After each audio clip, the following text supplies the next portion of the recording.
नमस्कार दोस्तों, आज की हमारी कहानी है बुढ़िया और उसकी बहू की कहानी। एक था गांव। उस गांव में एक बुढ़िया रहती थी। वह बहुत ही दुष्ट थी। उस बुढ़िया का एक बेटा था और एक बहू।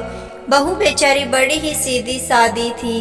एक कनपटी मारने पर दूसरी कनपटी आगे करने वाली, और बेटा भी माँ की हर बात मानने वाला। तो होता है क्या कि बेटे को उस गांव में कोई कामकाज नहीं मिलता है, तो काम की तलाश में वह दूसरे गांव जाता है। उसे वहां एक अच्छा सा काम मिल जाता है, लेकिन वहां से उसे हर रोज घर आने के लिए समय नहीं मिलने वाला था। सिर्फ एक साल बाहर कुछ दिनों के लिए उसे छुट्टी मिलने वाली थी। वह काम तो स्वीकार करता है, लेकिन उसे अपनी पत्नी की बहुत चिंता थी। इसलिए दूसरे दिन काम के लिए वह घर से निकलते वक्त बुढ़िया से कहता है, माँ, मेरी पत्नी को अच्छी तरह से संभालना। हाँ, बुढ़िया कहती है, हाँ बेटा, तू बिल्कुल भी चिंता न करना। मैं तुम्हारी पत्नी का अच्छी तरह से ख्याल रखूंगी, उसे कोई कष्ट होने नहीं दूंगी। बेटा बेफिक्र होकर काम के लिए दूसरे गांव चला जाता है। बेटे के घर से जाने के बाद वह बुढ़िया का ही राज था। वह बहू संभालती कहाँ, वह तो उसे जितना हो सके उतना सताना शुरू करती है। स्वयं पैर फैलाकर बैठती है और उसे घर खेत का सारा काम करवाती है। उसे को फटने से पहले ही उठा देती है। खाना पकाना, बर्तन मांजना, पानी भरना आदि काम करवाती है। इसके बाद कभी जंगल में लकड़ियां लाने के लिए भेजती है या खेत का काम करने के लिए दिन भर उससे कोहुल के बैल की तरह परिश्रम करवाती है। उसे थोड़ा सा भी समय विश्राम करने के लिए नहीं देती। उसके ऊपर उसे ठीक तरह से खाना भी नहीं देती। कभी काजी का पानी तो कभी बासी खाना देती थी। बेचारी बहू ये सब कष्ट चुपचाप सहन कर रही थी। सास को पलटकर कोई जवाब भी नहीं देती। उसके बताए किसी भी काम को कभी नहीं कहती। तो इस तरह ही दिन बीतते हैं और सास को पता चलता है कि बहू गर्भवती है, तो वह संतप्त हो जाती है। सोचती है कमाने वाला अकेला बेटा, उसमें एक बच्चा आ गया तो खाने वाला एक मुंह है और बढ़ जाएगा। उसके ऊपर बच्चे के जन्म के बाद उसका ख्याल रखने के कारण बहू कोई काम नहीं करेगी, मुझे ही सब काम करना पड़ेगा। जिस दिन उसे बहू गर्भवती है वह बात मालूम हो जाती है, उस दिन से वह उसे पहले से ज्यादा सताने लगती है। सास का तकलीफ देना पहले से बहुत ज्यादा बढ़ता है, तो भी बहू उसे उल्टा जवाब नहीं देती। वह चुपचाप उसका बताया काम जैसा भी हो करती है। तो इस तरह कुछ और महीने बीतते हैं। बहू के 9 महीने पूरे होकर उसके प्रस्तुति होने का समय करीब आता है। उसके पेट में दर्द होने लगता है। बहू प्रसव वेदना से व्याकुल होकर सास से कहती है, माँ जी, लगता है मेरी प्रस्तुति का समय नजदीक पहुँचा है, आप जल्दी से दाई माँ को बुला लाइए। इस पर सास उसको एक नींबू देकर कहती है, तुम्हें दाई की कोई जरूरत नहीं है, तुम उस जंगल में जाकर इस नींबू को खाना, तुम्हें प्रस्तुति हो जाएगी। पर मेरी एक बात सुनो, यदि बेटा हुआ तो उसे ही घर लेकर आना, बेटी हुई तो उसे लेकर यहाँ नहीं आना। बहू बेचारी वेदना से तड़पती रोती सास से बताए उस जंगल में गई और उसने वह नींबू खाया। कुछ ही पल में उसकी प्रस्तुति हो गई। उसने एक बेटी को जन्म दिया। बहू ने उसे बेटी को बड़े प्यार से दुलारा, उसे दूध पिलाया और नींबू खाकर वह पैदा हो गई थी, इसलिए उसका नाम नींबावती रखा। इतना करके उसने किसी पेड़ के तने में कोई खोकर है क्या, इसकी खोज की तो उसे एक पेड़ का खोकर मिला। उसने नींबावती बच्ची को उस खोकर में रखा और उस पेड़ पर रहने वाली चिड़िया से कहा, चिड़ियों, मेरी बेटी का ध्यान रखना। इतना करके वह घर वापस लौट आई।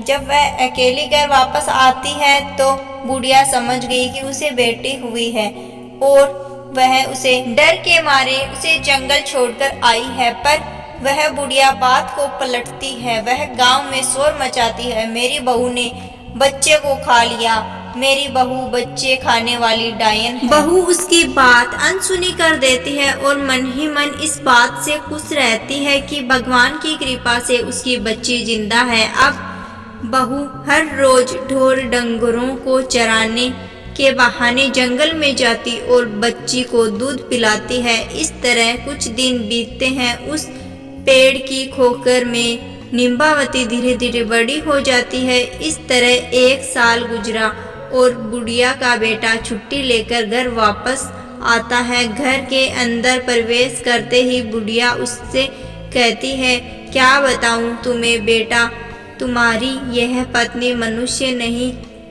कि डायन है। डायन, जिंदा मनुष्य को खाने वाली डायन। तुम्हें एक बेटी हुई थी लेकिन इसने उसे खा लिया।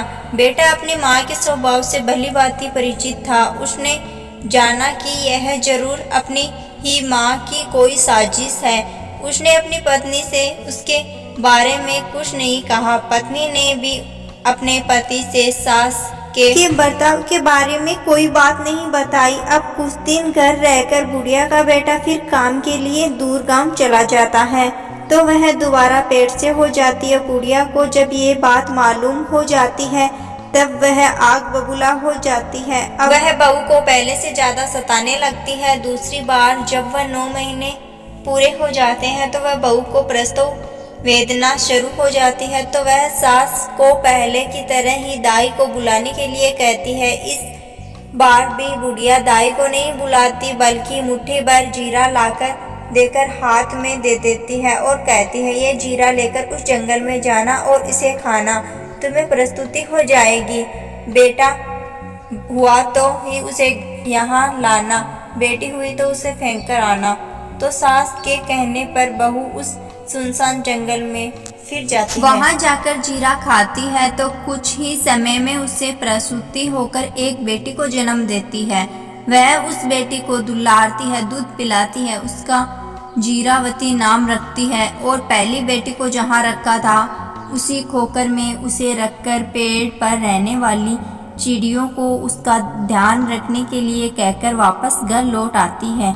वह बुढ़िया पहले से ज्यादा जोर जोर से चिल्लाकर गांव वालों से कहती है कि उसकी बहू ने इस बार भी अपनी बेटी को खा लिया है, वह चुड़ैल है। बहू उसके चिल्लाने का अनसुना करती है। गांव वाले भी उसके चिल्लाने पर कोई ध्यान नहीं देते। कुछ दिनों के बाद और 1 साल खत्म हो जाता है। उसका बेटा वापस घर लौटता है। तब पहले की तरह बुढ़िया उससे बहू की चुगली करती है कि उसकी बेटी को खा लिया है। बेटा इस बार भी चुप रहता है, न माँ को कुछ कहता है न पत्नी को कुछ पूछता है। कुछ दिन घर रहकर वह वापस काम पर लौट जाता है। अब बहू तीसरी बार गर्भवती हो जाती है। इस बार भी सब पहले की तरह ही हो जाता है। इस पर बुढ़िया बहू को एक आम देती है। बहू को उस आम को लेकर उस जंगल में जाकर खाती है तो वह एक बेटी को जन्म देती है।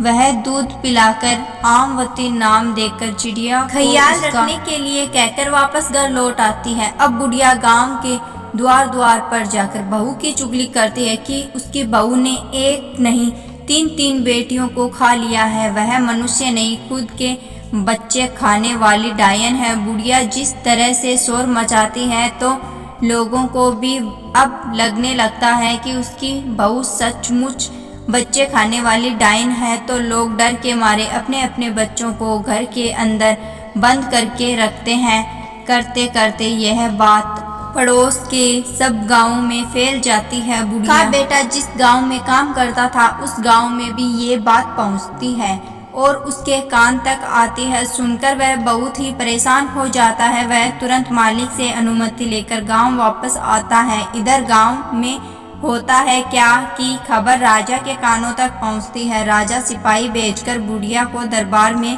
बुलाता है और बात की छानबीन करता है। तब बुढ़िया मिर्च मसाला लगाकर राजा से कहती है, क्या बताऊं महाराज, मेरी बहू है बच्चे खाने वाली चुड़ैल। उसने मेरी 3 पोतियों को जिंदा ही खा लिया है। बहू सिर नीचे झुकाए चुपचाप खड़ी रहती है, एक शब्द भी नहीं कहती है। अब राजा को विश्वास हो जाता है कि जैसा कि बुढ़िया ने बताया है उसकी बहू ने अपनी बेटियों को खा लिया है। वह तुरंत सिपाहियों को उसे सूली पर चढ़ाने का फरमान देता है तो सिपाही उसे लेकर चौराहे जमा होता है। वहाँ राजा, प्रधान, सरदार और बाकी लोग भी इकट्ठा हो जाते हैं। इधर बहू को सूली चढ़ाने की तैयारी चलती है तो उधर उसका पति घर पहुंचता है। वह देखता है कि घर में माँ और पत्नी नहीं है और घर पर ताला लगा हुआ है। वह परेशान होकर पड़ोसियों से पूछताछ करता है। पड़ोसी बताते हैं कि दोनों को राजा ने दरबार में बुलाया है। बेटा घबराकर राजा के दरबार की तरफ भागता है।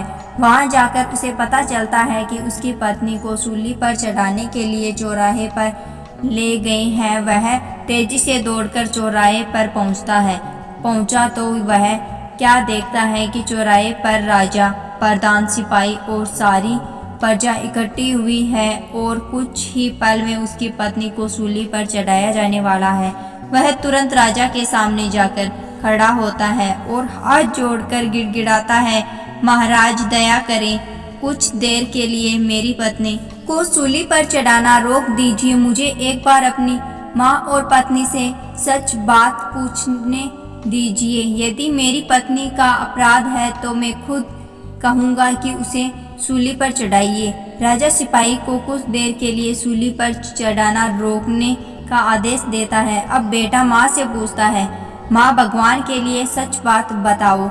लेकिन बुढ़िया उसे झूठ ही बताती है कि उसकी पत्नी ने तीनों बेटियों को खा लिया है। अब बेटा पत्नी से पूछता है, तुम्हें मेरी कसम, मुझे सच बताओ। पत्नी आरंभ से अंत तक सारी बातें पति को बताती है, लेकिन कोई भी उसकी बात को सच मानने के लिए तैयार नहीं होता। तभी वह कहती है, सच्चाई क्या है आप अपनी आंखों से ही देख लीजिए। और वह गाने लगती है, निम्बावती मेरी प्यारी बेटी रे, संकट में मेरी रक्षा करना। जीरावती मेरी प्यारी बेटी रे, संकट में मेरी रक्षा करना। अमावती मेरी बेटी रे, संकट में मेरी रक्षा करना।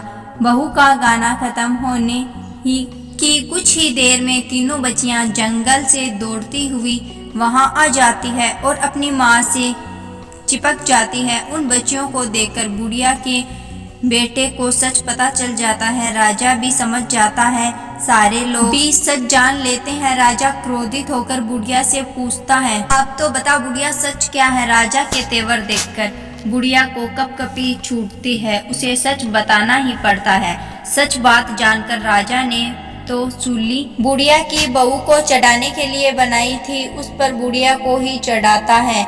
इसके बाद वह बुढ़िया के बेटे से कहता है, तुम्हें अब काम के लिए दूसरे गांव जाने की कोई ज़रूरत नहीं है, मैं तुम्हें इसी गांव में काम दूंगा। तुम अपनी पत्नी और बच्चियों को लेकर खुद से यहाँ रहना। बुढ़िया का बेटा हाथ जोड़कर कहता है, आपकी बड़ी कृपा हुई महाराज। उसके बाद वह अपनी पत्नी और बच्चियों को लेकर घर आ जाता है। राजा अपने दिए हुए वचन के अनुसार 2-4 दिन में बुढ़िया के बेटे को अपने राज्य में एक अच्छी सी नौकरी देता है। वह बड़ी ईमानदारी से उस नौकरी को करता है और अपनी पत्नी और तीनों बेटियों के साथ सुख शांति से जीवन बिताता है।